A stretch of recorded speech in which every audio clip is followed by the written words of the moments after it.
Shalom semua, selamat datang lagi di sel muda-mudi kita pada malam ini secara online. Berikan kemuliaan kepada Tuhan. Haleluya. Oke, sebelum kita bermula, mari kita berdoa dulu. Bapa kami yang ada di surga, kami berdoa dan berterima kasih karena Engkau telah mengumpulkan kami di sel muda-mudi pada malam ini. Kami juga berdoa untuk minta pertolongan-Mu dan pimpin kami dari mula hingga akhir acara kami. Kami serahkan semuanya ke dalam tangan-Mu. Dalam nama Tuhan Yesus kami berdoa dan bersyukur. Amin. Oke, saatnya kita masuk ke dalam ruangan icebreaker. Saya akan memberi kamu 5 soalan dan kamu harus menjawabnya dengan benar. Hanya ada 10 saat untuk menjawabnya. Soalan pertama, di manakah Yesus dilahirkan?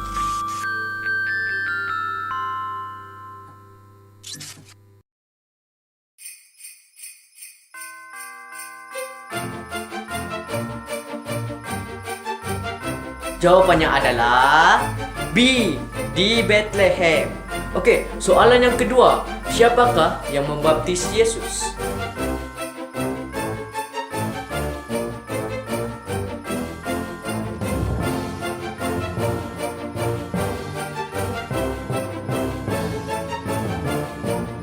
Jawaban soalan yang kedua adalah D, Yohanes Pembaptis. Soalan yang ketiga, siapakah murid-murid Yesus yang pertama?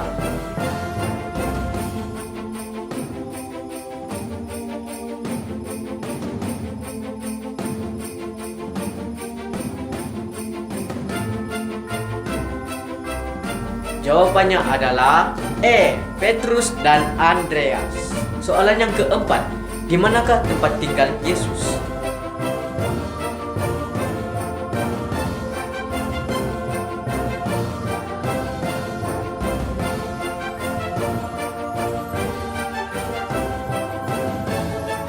Jawabannya adalah C, Nazaret. Soalan yang kelima, soalan yang terakhir, di manakah Yesus dicobai iblis?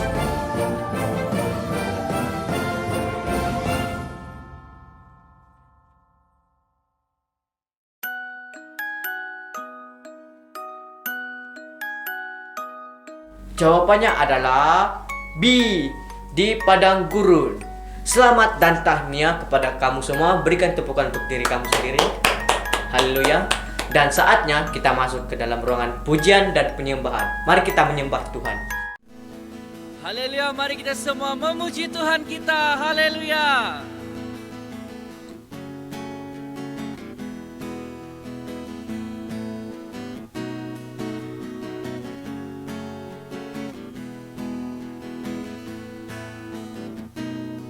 Bersama nyanyikan.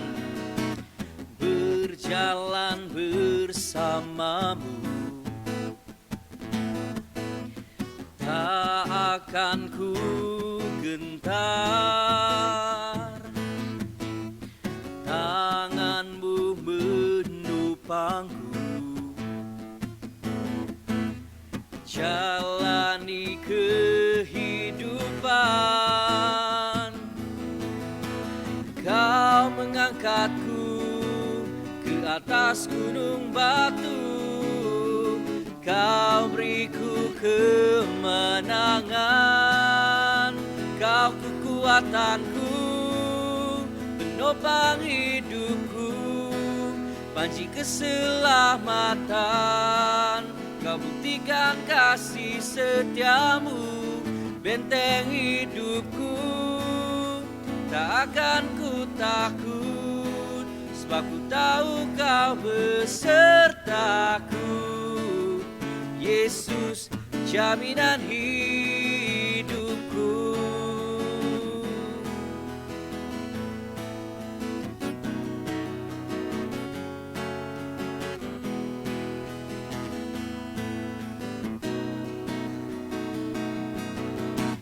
Berjalan bersamamu, tak akan ku gentar. Tanganmu menopangku, jalani kehidupan. Kau mengangkatku ke atas gunung batu. Kau beriku kemenangan. Kau kekuatanku, penopang hidupku, panji keselamatan. Kau buktikan kasih setiamu, benteng hidupku. Tak akan ku takut, sebab ku tahu kau besertaku. Yesus, jaminan hidupku. Kau kekuatanku, penopang hidupku, panji keselamatan. Kau buktikan kasih setiamu, benteng hidupku. Tak akan ku takut, sebab ku tahu kau besertaku.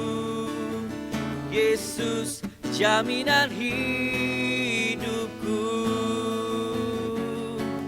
Yesus, jaminan hidupku.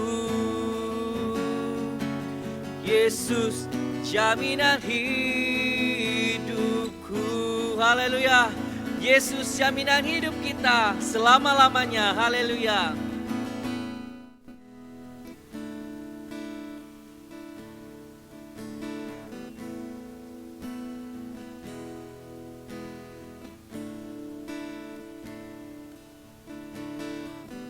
Datang ya Bapa dalam kerinduan, memandang keindahan-Mu. Ku berikan segalanya, semuanya yang ada. Ku ingin menyenangkan hati-Mu, oh Tuhan. Jadikan aku indah yang Kau pandang mulia, seturut karya-Mu di dalam hidupku. Ajarku berharap hanya kepadamu, taat dan setia kepadamu, Tuhan.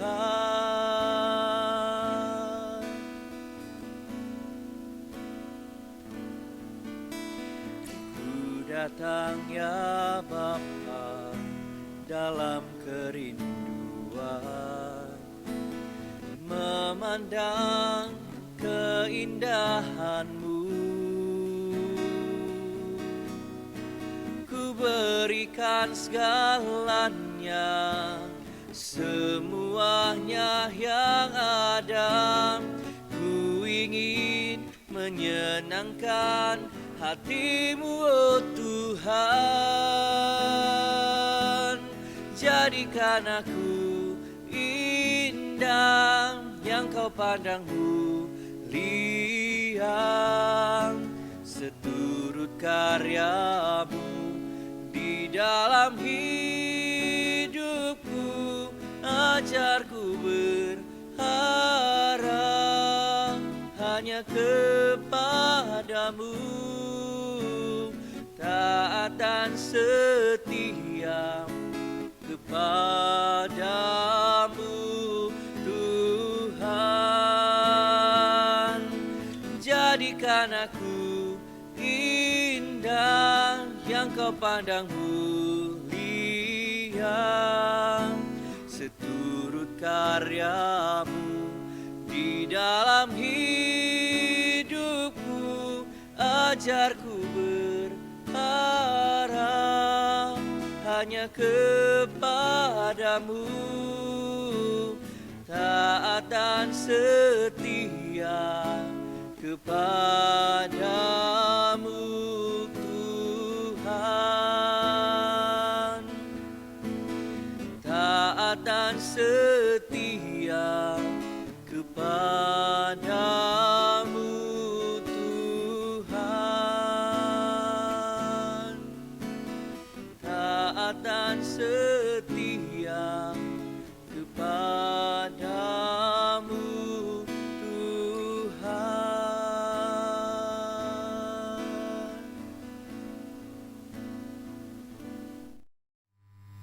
Oke, sekarang saatnya kita siapkan hati kita dan mendengar renungan firman Tuhan.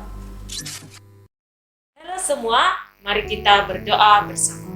Tuhan, kami bersyukur untuk kebaikan-Mu dalam hidup kami. Kami mohon pimpinan Tuhan bagi kami sepanjang kami mendengarkan firman-Mu. Tolong kami untuk memahami, menyimpannya dalam hati kami dan melakukannya dengan setia dalam hidup kami. Dalam nama Tuhan Yesus, amin. Oke semua, hari ini firman Tuhan kita bertajuk Nubuatan dipanggil orang Nazaret. Nubuatan ini digenapi karena ada orang-orang yang telah memainkan peranan penting dalam penggenapan firman-Nya. Memang Tuhan yang melakukan semuanya, tetapi Tuhan menggunakan orang-orang untuk menggenapi firman tersebut. Pertama, peranan Herodes. Apakah peranan Herodes untuk penggenapan firman yang dikatakan dalam Yesaya pasal 11 ayat 1? Saya akan baca. Suatu tunas akan keluar dari tunggul Isai, dan taruk yang akan tumbuh dari pangkalnya akan berbuah. Nah, Herodes mempunyai peranan yang amat unik dan tidak masuk akal. Karena yang pertama, dia memerintahkan tentaranya membunuh semua anak di Bethlehem yang berumur 2 tahun ke bawah. Peranan ini tidak masuk akal. Namun, inilah yang terjadi sehingga apa yang dinubuatkan oleh Nabi Hosea di dalam pasal 11 ayat 1 itu tergenapi. Raja Herodes tidak mengetahui perkara ini karena dalam hatinya dia hanya mau membunuh pesaingnya saja. Karena dia tidak mau ada yang bersaing dengan dia. Dalam kehidupan kita, kadang Tuhan izinkan masalah besar terjadi, penganiayaan, penindasan, dan sebagainya lah. Jika kita menghadapi semuanya itu, jangan takut karena Tuhan itu senantiasa menyertai kita. Dia akan membuka jalan keluar bagi setiap kita. Contohnya seperti Yusuf. Sebelum perkara itu atau pembunuhan itu terjadi, Tuhan sudah berfirman kepada Yusuf supaya keluar dan pergi ke Mesir. Maksudnya, Tuhan buka jalan supaya mereka tidak menghadapi masalah ataupun pembunuhan tersebut.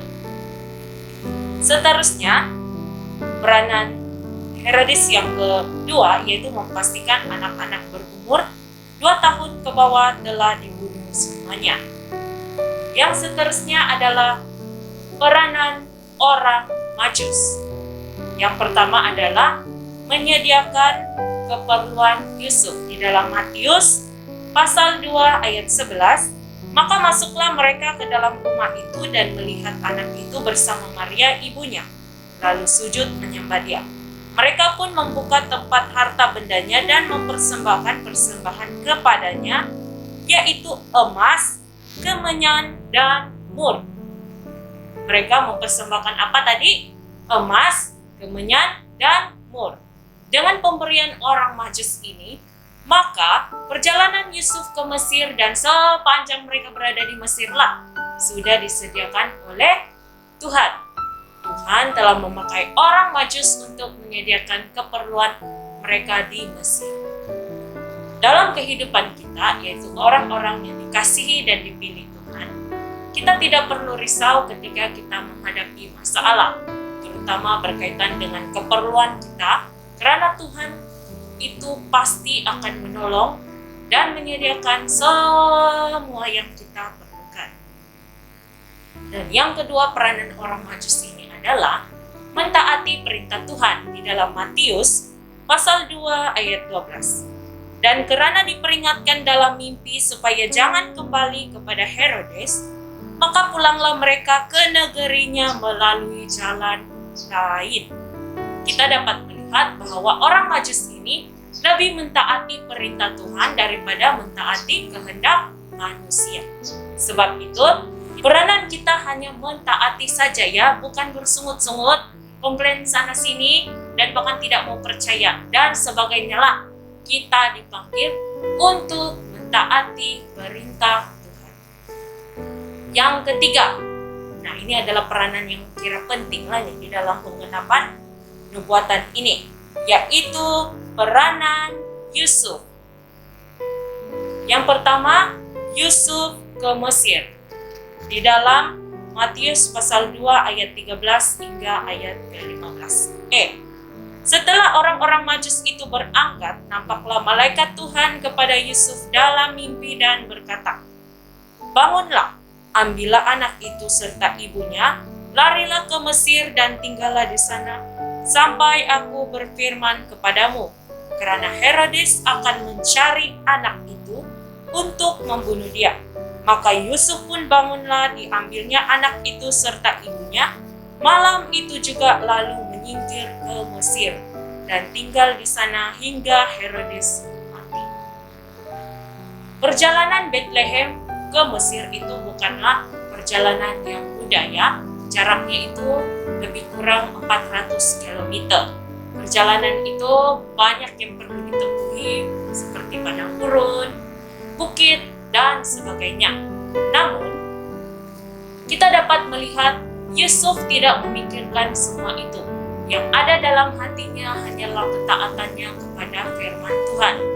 Yusuf tidak melihat apa yang akan mereka tempuhi, masalah apa yang mereka akan hadapi, tetapi apa yang dia lihat adalah di dalam hatinya dia mentaati firman Tuhan. Yang kedua, Yusuf kembali ke tanah Israel di dalam Matius pasal 2 ayat 19 hingga ayat 23. Setelah Herodes mati, nampaklah malaikat Tuhan kepada Yusuf dalam mimpi di Mesir, katanya, "Bangunlah, ambillah anak itu serta ibunya, dan berangkatlah ke tanah Israel, karena mereka yang hendak membunuh anak itu sudah mati." Lalu Yusuf pun bangunlah, diambilnya anak itu serta ibunya dan pergi ke tanah Israel. Tetapi setelah didengarnya bahwa Arkelaus menjadi raja di Yudea, menggantikan Herodes ayahnya, ia takut ke sana. Karena dinasihati dalam mimpi, pergilah Yusuf ke daerah Galilea. Setibanya di sana, ia pun tinggal di sebuah kota yang bernama Nazaret. Hal itu terjadi supaya genaplah firman yang disampaikan oleh nabi-nabi bahwa ia akan disebut orang Nazaret. Sekali lagi, kita dapat melihat bahwa Yusuf harus menempuhi perjalanan yang jauh untuk kembali ke Israel. Kalau kita melihat sebagai manusia lah, pandangan manusia, sudah tentulah Yusuf ini pasti akan berpikir waktu perjalanan ke Mesir itu banyak cabaran, apalagi perjalanan kembali ke Israel. Pasti cabarannya juga sangat banyak. Namun, kita dapat melihat bahwa Yusuf ini tetap mentaati firman Tuhan di dalam kehidupannya. Kita dapat lihat bahwa Yusuf tidak pernah membantah ataupun menolak firman Tuhan. Apa yang kita dapat lihat setelah Yusuf mendengar firman Tuhan adalah dia melakukan firman itu di dalam kehidupannya.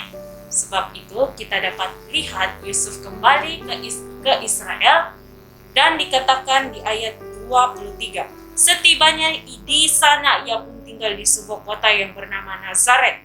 Hal itu terjadi supaya genaplah firman yang disampaikan oleh nabi-nabi bahwa ia akan disebut orang Nazaret.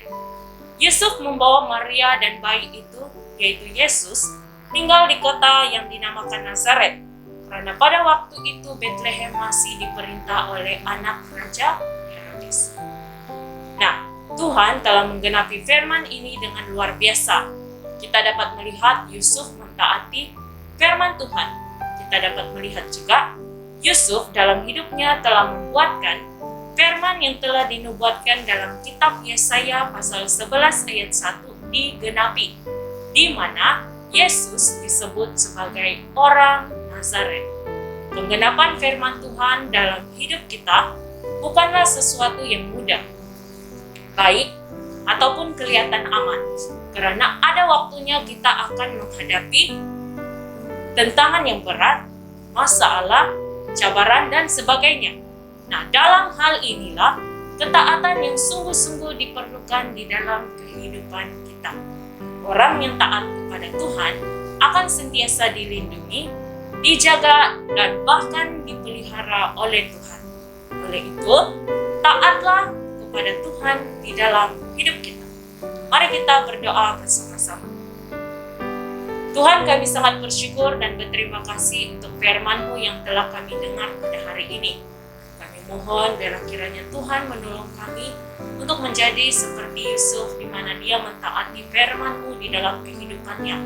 Dan hidupnya ya Tuhan dilindungi, dijaga, dan diberkati oleh Tuhan. Dan biarlah kiranya kami juga ya Tuhan akan menjadi pribadi-pribadi yang akan sentiasa mentaati firman-Mu di dalam kehidupan kami, agar hidup kami ini akan sentiasa menjadi berkat walau dimanapun kami berada.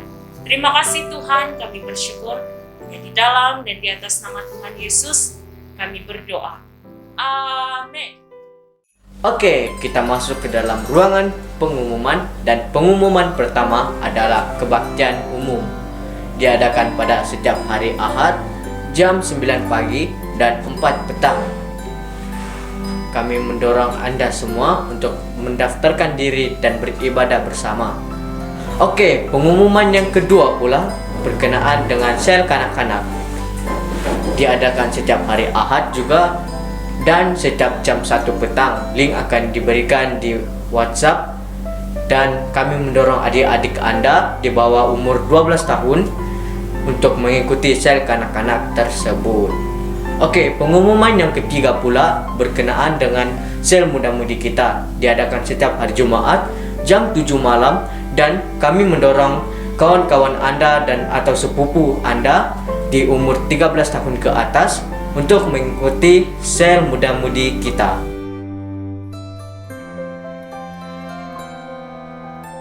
Oke, pengumuman yang terakhir pula adalah gabungan Christmas muda-mudi.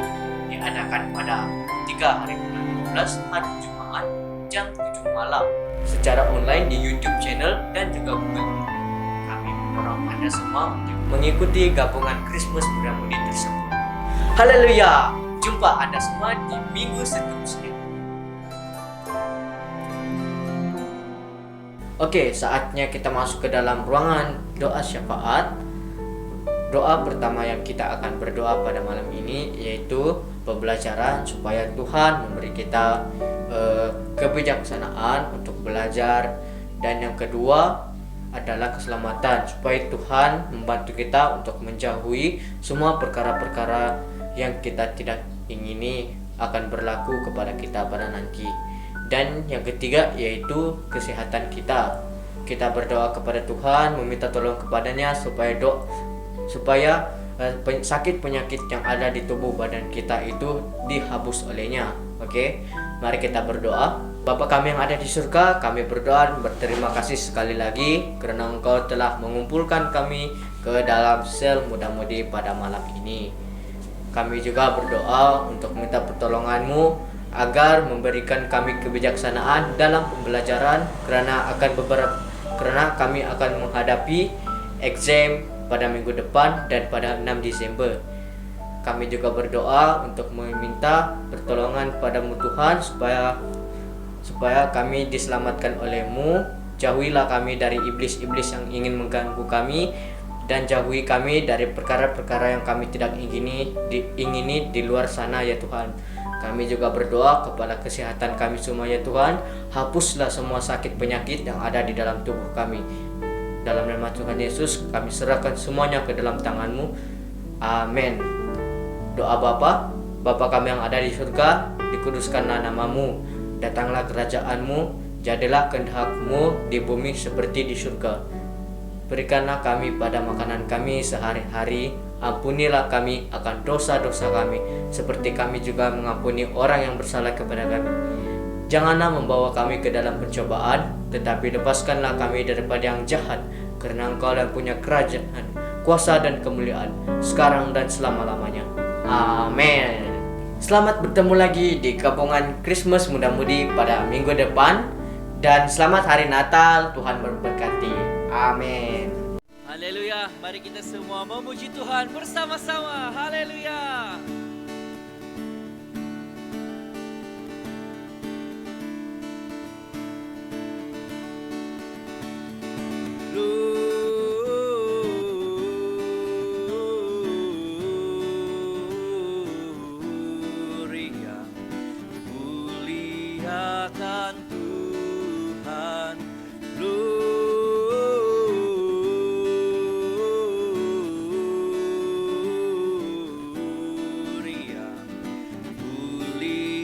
muliakan Tuhan.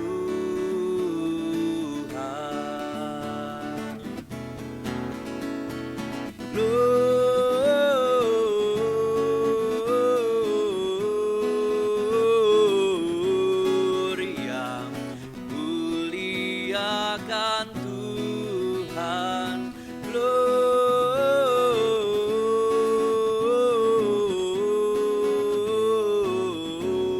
Gloria, muliakan Tuhan.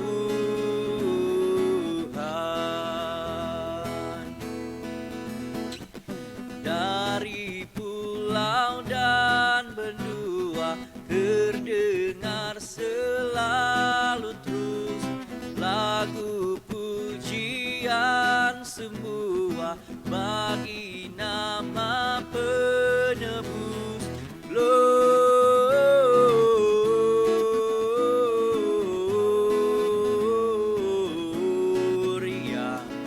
muliakan Tuhan. Gloria,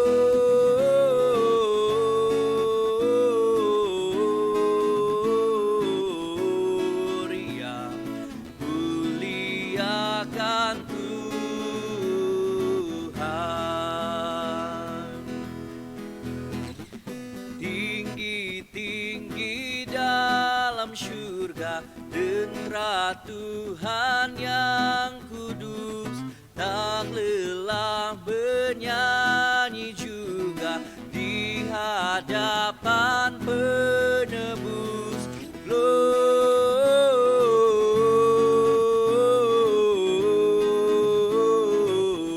Gloria, muliakan Tuhan. Gloria,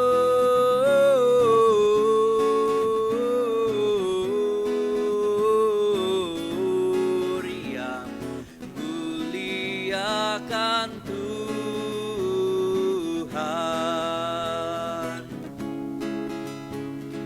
Muliakan Tuhan.